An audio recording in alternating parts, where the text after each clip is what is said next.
in this example here, we're going to take a look at an equation, what it represents, how to create a table of values, and then graph out that table of values or graph out the equation from the table of values.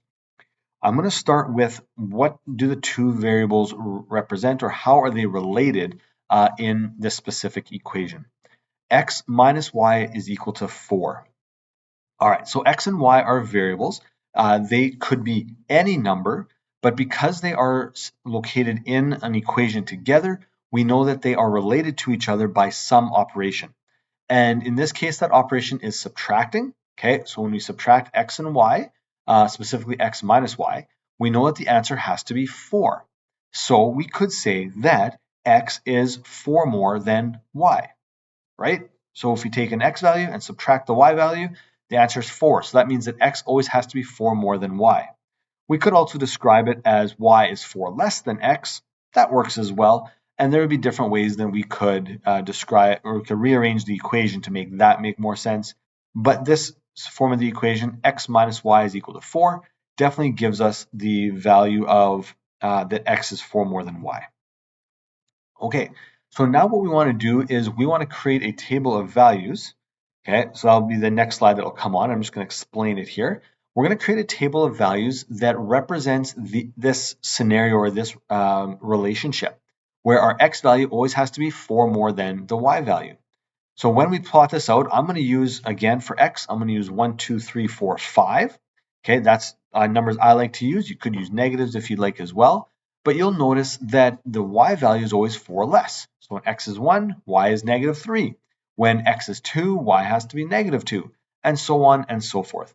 And so this is just, again, pairs of numbers that make this equation work. X minus negative 3 equals 4. Sorry, 1 minus negative 3 equals 4. 5 minus 1 equals 4. They're all going to work in that sense. So this is, again, creating a table of values which works for this equation and shows that relationship to each other. Finally, we want to graph it out. Now, when we graph out any equation, we're going to create an xy plane. That xy plane needs to be labeled with an x-axis. So you'll notice my horizontal line right there is the x-axis that has a little x beside it, and it also has numbers. So in this case, the x-axis, I'm going up by ones. Now I haven't labeled every one, but each of those lines represents 1. So 1, 2, 3, 4, 5, 6, 7, and then the negatives on the other side. And then the vertical axis, the one that goes up and down, that represents a y value.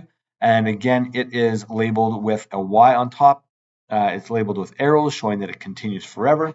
And it's labeled going up by ones again, because that works for this situation.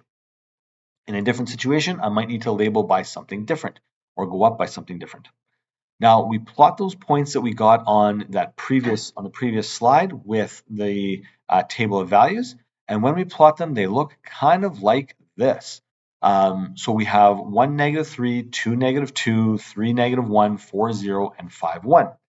These 5 points represent the relationship, but there are more points that are included in the relationship. In fact, there's an infinite number of points that are a part of the relationship, and we can represent that with a line that goes through the points, and that line is in essence made up of an infinite number of tiny points that go all the way along, and that they include that perfect relationship where the value of x minus the value of y is equal to 4 and will always be. Now I hope this video helped you out and that you're able to graph out an equation and also make a table of values based on what the equation represents. All the best as you work on your math.